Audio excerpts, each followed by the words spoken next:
और काव्या आगे बढ़ जाती है। थोड़ी दूर जाने पर उसे गिलहरी रोती हुई दिखाई देती है। अरे, इतने घने जंगल में एक गिलहरी क्यों रो रही है? मुझे जाकर देखना चाहिए। वो गिलहरी के पास जाती है। तुम रो क्यों रही हो? मेरी मदद करो। मुझे बहुत दिनों से भूख लगी है। कुछ खाने को दे दो। ये पूरा जंगल तो फलों से भरा है। तुम खुद ही तोड़कर खा सकती हो। नहीं, मैं शापित हूँ। मैं अपने हाथों से खाना नहीं खा सकती। तुम मुझे खिला दो, तभी मेरा श्राप टूटेगा। श्राप? कैसा श्राप? तुम खुद क्यों नहीं खा सकती हो? अगर मैं खुद फल तोड़कर खाई तो मेरी उसी वक्त मृत्यु हो जाएगी। यही मेरा श्राप है और कोई नेक दिल ही मेरी मदद कर सकती है। ठीक है, मैं तुम्हें अभी फल तोड़कर खिलाती हूँ, लेकिन अगर तुमने मुझे फल खिलाया तो तुम्हारी जान भी जा सकती है। यही श्राप है मुझ पर। मुझे उससे कोई फर्क नहीं पड़ता है, क्योंकि किसी की जान बचाना सबसे बड़ा पुण्य का काम होता है। अगर मुझे तुम्हारी भूख मिटाने के लिए अपनी जान भी देनी पड़े तो मुझे कोई परवाह नहीं है। मैं जानती हूँ जान की कीमत क्या होती है। मेरी माँ ने मेरे पिताजी और मुझे छोड़ दिया था, लेकिन मैं किसी को यूं अधूरा नहीं छोड़ सकती। मैं तुम्हारे लिए कुछ लेकर आती हूँ। काव्या पास के पेड़ से एक फल तोड़ती है और गिलहरी को खिलाती है। जैसे ही गिलहरी फल खाती है, एक तेज रोशनी फैलती है और वो एक नेक रूप के रूप में बदल जाती है। ये क्या? तुम तो एक गिलहरी थी, फिर इंसान जैसे रूप में कैसे बदल गई?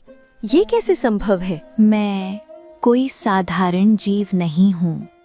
मैं एक नेक रूह हूँ। सदियों पहले इस धरती पर भलाई फैलाने आई थी, लेकिन एक तांत्रिक ने मेरी शक्ति से जलकर मुझे श्राप दे दिया।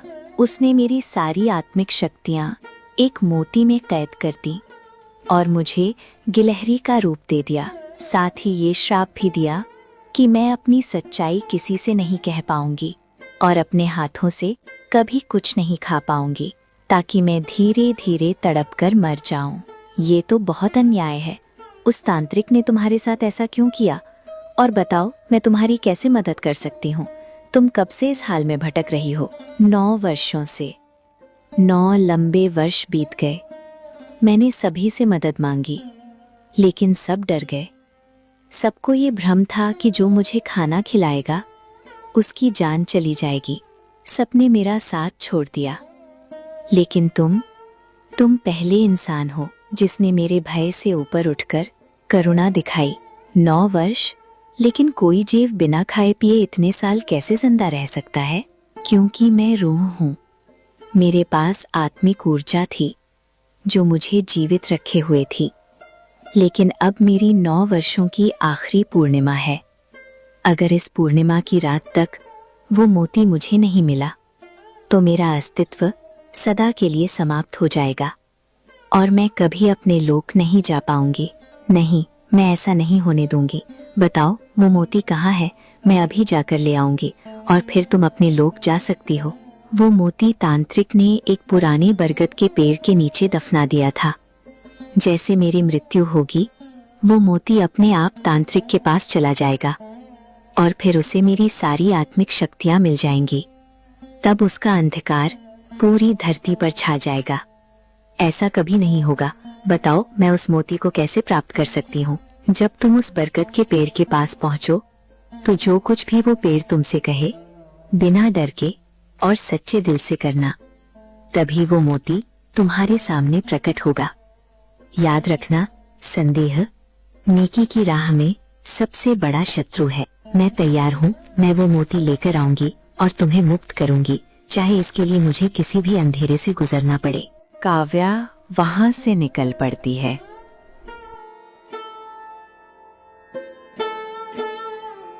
और थोड़ी दूर जाने के बाद उसे एक बरगद का पेड़ दिखता है।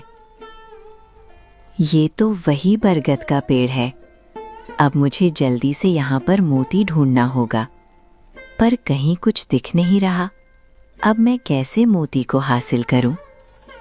हे बरगद देवता, मुझे वो मोती दे दीजिए जो नेक रूह की शक्तियों का स्रोत है।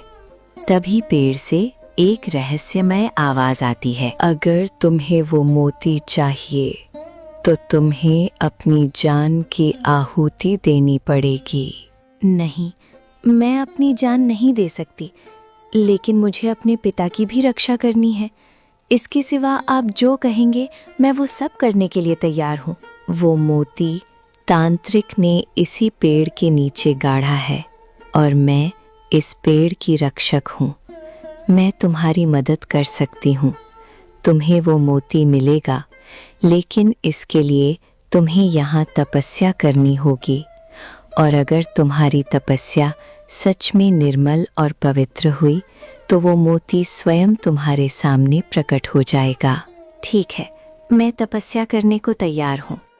काव्या पेड़ के पास बैठकर तपस्या करने लगती है। 2 दिन बीत जाते हैं। भूखी प्यासी काव्या वहीं बैठी रहती है। तभी आसमान से एक तेज रोशनी धरती पर पड़ती है और धरती से एक सुंदर सा फूल निकलता है। ये क्या? ये तो फूल में मोती चमक रहा है, यानी यही नेक रूह की शक्ति है।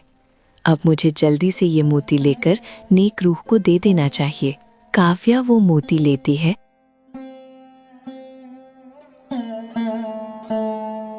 और वापस वहीं आ जाती है जहां नेक रूह पहले से इंतजार कर रही होती है।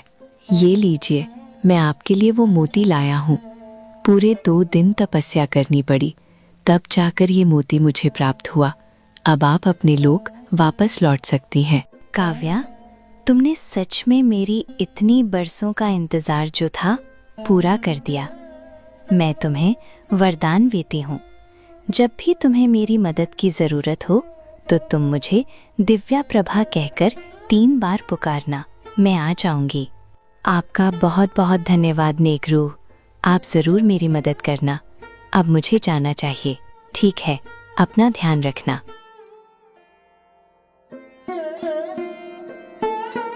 अब तो कुछ भी हो जाए, मैं वो पीपल का पत्ता लेकर ही जाऊंगी और पिताजी की परेशानी दूर कर दूंगी। 2 दिनों से घर भी नहीं गई हूँ। चाचा चाचे भी कितने परेशान होंगे। मुझे जल्दी जाना होगा। और वो जल्दी जल्दी आगे बढ़ती है। वहीं दूसरी तरफ रीना और वरुण की साजिश चल रही होती है। देखो जी, अब तो काव्या कुछ ही समय में पीपल का पत्ता तोड़ने ही वाली होगी। अब भाई साहब को घर से निकाल दो ताकि ये सारा जमीन हमारा हो जाए। हाँ ठीक है रीना, चलो चलते हैं। दोनों आर्यन के पास जाते हैं। हाँ वरुण, आ गए। बताओ कैसे आना हुआ? भैया आप देख तो नहीं सकते, फिर आपको कैसे पता चला कि मैं आया हूँ? अरे छोटे भाई, भगवान जिसकी आंखें छीन लेता है ना, उसको मन की आंखें दे देता है, इसीलिए मुझे पता चल जाता है। तो भैया बात ऐसी है कि अब आपका समय समाप्त होता है। अब एक काम करिए, अपनी तशरीफ़ यहाँ से उठाइए और हमारे घर से निकल जाइए। हम आपको और बर्दाश्त नहीं कर सकते। माथे पे बोझ की तरह बैठे रहते हो यहाँ पर। हाँ हाँ, ये छोटे भाई, ये कैसी बातें कर रहे हो? वरुण, क्या बोल रहे हो? तुम होश में तो हो? दिमाग ठीक है तुम्हारा? हाँ, हम लोगों ने बहुत दिन आपकी और आपकी बेटी की सेवा कर ली। अब बस बहुत हो गया, आप घर से निकल जाइए। अब हम आपकी कोई सेवा नहीं कर सकते हैं और ये ज़मीन, ये घर सब अब हमारा होगा। अरे तुम लोग ये कैसे कर सकते हो? अरे तुम लोग तो इतने अच्छे थे, फिर अचानक से ये क्या हो गया? हाँ, बड़े अच्छे। अरे भैया, हमारी तो नजर शुरू से ही थी इस पर, और ये सब कुछ हमारी चाल थी। हमने इतने दिनों तक आपकी और काव्या की सेवा की ताकि ये जमीन हमारे पास आ सके। अब बस बहुत हो गया, अब हमसे और सेवा नहीं होती है। अब सब कुछ हमारा हो जाएगा। हाँ, चलो निकलो यहाँ से। अरे तुम लोग ऐसा नहीं कर सकते, तुम हमें धोखा नहीं दे सकते। ये बताओ मेरी बेटी कहाँ है? वो 2-3 दिन से मेरे पास एक बार भी नहीं आई है। क्या किया है तुम लोगों ने मेरी बेटी के साथ? बताओ क्या किया है? वो कभी वापस ही नहीं आने वाली है। उसे हम लोगों ने कहीं दूर भेज दिया है। सच सच बता वरुण, तूने मेरी बेटी के साथ क्या किया है? उसको कहाँ भेजा है? सच सच बता। अरे इतना उतावले काहे हो रहे हो? नीलगिरी पर्वत में भेजा है उसको। क्या? ये क्या किया तुम लोगों ने? अरे वो तो बहुत खतरनाक जगह है, तुमने मेरी बेटी को वहाँ क्यों भेजा? हमने उसे वहाँ पीपल का पत्ता तोड़ने भेजा है। अब तो वहाँ पहुँचने ही वाली होगी और पीपल का पत्ता तोड़ेगी, और जैसे ही वो पत्ता तोड़ेगी वो मर जाएगी। तुम दोनों ने ऐसा क्यों किया? वो मेरी इकलौती बेटी है। तुम दोनों को ऐसा नहीं करना चाहिए था। वो तुम दोनों से कितना प्यार करती है और तुम दोनों ने उसके साथ क्या किया, विश्वासघात। हाँ, बहुत हो गया। हमें अब आप लोगों की प्यार की जरूरत नहीं है और आप भी चले जाइए यहाँ से। हाँ हाँ, चलो चलो निकलो भैया। अरे मेरे घर से तुम निकलो तो सही। हाँ, नहीं तो अब और तुमको बर्दाश्त नहीं कर सकता मैं। अरे चलो, ऐ चल निकल यहाँ से, दिमाग खराब करके रखा है। वरुण आर्यन को धक्का देता है और घर से निकाल देता है। आर्यन फूट फूट कर रोने लगता है।